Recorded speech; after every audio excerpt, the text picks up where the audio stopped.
മിശിഹായിൽ അനുഗ്രഹീതരായവരെ, ദൈവകാരുണ്യ ഈശോ ഈ ദിവസം നിങ്ങളെയും നിങ്ങളുടെ കുടുംബങ്ങളെയും നിങ്ങളുടെ എല്ലാ അധ്വാനങ്ങളെയും ആശീർവദിക്കുകയും അനുഗ്രഹിക്കുകയും ചെയ്യട്ടെ എന്ന് പ്രത്യേകമായിട്ട് പ്രാർത്ഥിക്കുകയാണ്.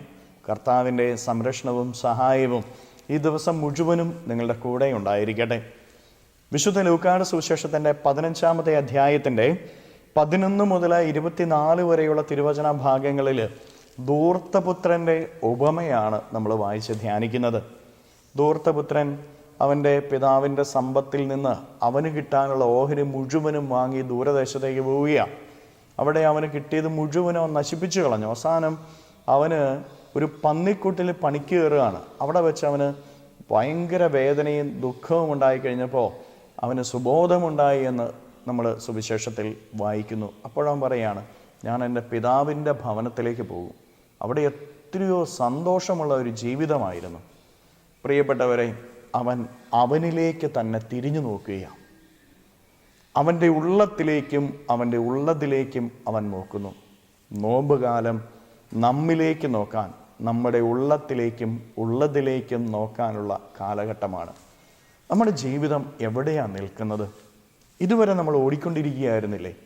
പലതും നേടിയും പലതും പറഞ്ഞും ചെയ്തും പ്രവർത്തിച്ചും നമ്മളിങ്ങനെ ഓട്ടത്തിലായിരുന്നു. ഒന്ന് തിരിഞ്ഞ് നമ്മിലേക്ക് നോക്കാൻ. നമ്മുടെ ജീവിതത്തിൽ എന്തുണ്ട്, എന്ത് നേടി, നമ്മുടെ ഉള്ള എങ്ങനെയാണ്, ഇത് നോക്കാനുള്ള ഒരു കാലഘട്ടമാണ് പ്രിയപ്പെട്ട ദൈവമക്കളെ ഈ നോമ്പിൻ്റെ കാലഘട്ടം. അവൻ അവനിലേക്ക് തിരിഞ്ഞപ്പോൾ പിതാവിൻ്റെ സ്നേഹത്തെക്കുറിച്ച് അവൻ ഓർക്കുകയാണ്. അപ്പം അതുവരെ വന്ന വഴികളെ ഓർത്ത് അവൻ വേദനിക്കുന്നു.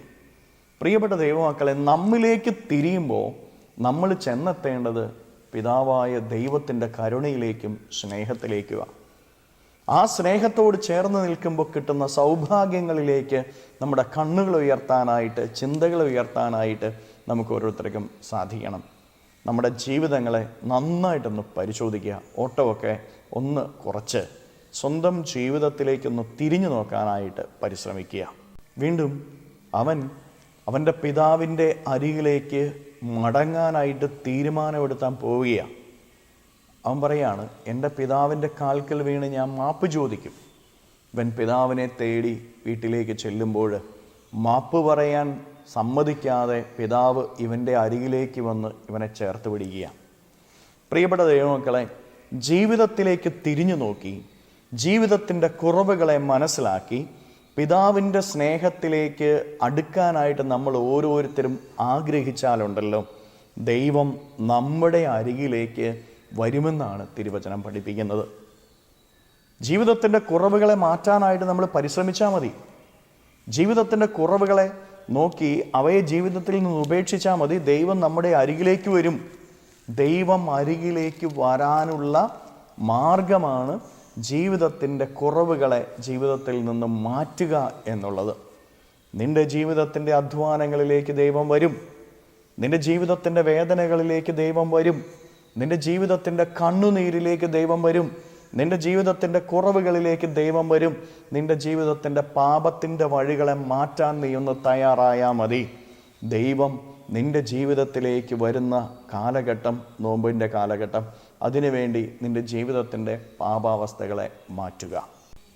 ഈ ധൂർത്തപുത്രൻ നഷ്ടപ്പെട്ട പിതാവിൻ്റെ സ്നേഹത്തിലേക്ക് മടങ്ങി വരികയാണ്. മടങ്ങിവരവിൻ്റെ കാലഘട്ടമാണ് പ്രിയപ്പെട്ട ദൈവമക്കളെ നോമ്പിൻ്റെ കാലഘട്ടം.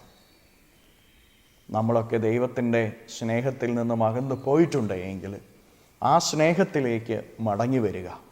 ദൈവം ഇതാ നിന്നെ തേടി നിൻ്റെ അരികിലേക്ക് വരുന്നു. കരങ്ങളെ യാചനയോടെ പിടിച്ച് ഈ ദിവസത്തെയും ഈ ദിവസത്തിൻ്റെ എല്ലാ കാര്യങ്ങളെയും ഈശോയ്ക്ക് കൊടുത്ത് കർത്താവെ അനുഗ്രഹിക്കണമേ എന്ന് അപേക്ഷിച്ച് നമുക്ക് സ്തുതിക്കാം. കർത്താവ് ഈശോയെ മക്കളെ ഓരോരുത്തരെയും സമർപ്പിക്കുന്നു. ഇവരെ ഓരോരുത്തരെയും അനുഗ്രഹിക്കുകയും ആശീർവദിക്കുകയും ചെയ്യണമേ. ഇവരുടെ ജീവിതങ്ങളിലേക്കും ഇവരുടെ അധ്വാനങ്ങളിലേക്കും അങ്ങ് ഇറങ്ങിച്ചെല്ലണമേ. ഇവരെ സംരക്ഷിക്കുകയും പരിപാലിക്കുകയും ചെയ്യണമേ. ഈ ദിവസത്തെ ഇവരുടെ സകല കാര്യങ്ങളിലും അങ്ങ് ഇവരുടെ കൂടെ ഉണ്ടായിരിക്കണമേ. ഇവരുടെ കുടുംബത്തെ ആശീർവദിക്കണമേ. അധ്വാനങ്ങളെ ആശീർവദിക്കണമേ. കർത്താവെ, ഈ ദിവ്യകാരുണ്യത്താൽ ആശീർവദിക്കുമ്പോൾ ഇവരുടെ ഭവനങ്ങളെ അങ്ങ് ആശീർവദിക്കണമേ. ഇവരുടെ അധ്വാന മേഖലകളെ ആശീർവദിക്കണമേ. ഇവരുടെ പഠന മേഖലകളെ ആശീർവദിക്കണമേ. പരീക്ഷകളിൽ ഇവരുടെ കൂടെ ഉണ്ടായിരിക്കണമേ. ഈശോയെ ഇവരുടെ ജീവിതത്തിൽ നിന്ന്, ജീവിത വഴികളിൽ നിന്ന്, അധ്വാന മേഖലകളിൽ നിന്ന്, പഠന മേഖലകളിൽ നിന്ന്, പരീക്ഷകളിൽ നിന്ന് സർവ്വ തിന്മകളെയും ബന്ധനങ്ങളെയും കെട്ടുകളെയും പിശാചിൻ്റെ എല്ലാ ഉപദ്രവങ്ങളെയും ബന്ധിച്ച് നിർവീര്യമാക്കി നരകാഗ്നിയിലേക്ക് അട്ടിപ്പായിക്കുന്നു. എല്ലാ കെട്ടുകളും ഇവരുടെ ജീവിതത്തിൽ നിന്ന് അഴിയട്ടെ എന്ന് കൽപ്പിക്കുന്നു. Hallelujah, hallelujah, hallelujah.